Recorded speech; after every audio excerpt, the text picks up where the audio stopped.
চিধা চিধা খোজ দিয়া বুজিছা খোজ শিকাৰ সময়ত কিয় উৰি উৰি কটালা বুজিছা অধপতন বাছখনৰ সহযাত্ৰী হলা নামিলা সৰু কালৰ ছবিখন কিয় চিগাৰেটে ঢাকিলা জীৱনৰ চক্ৰবেহু কেতিয়াবা হেৰাই পাইছা নে নাই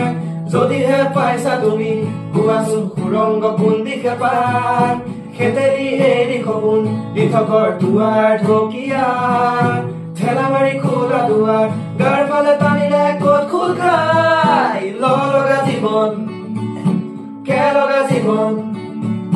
বাদিয়া জীৱন আৰু একো নাই লগা জীৱন লগা জীৱন ভাল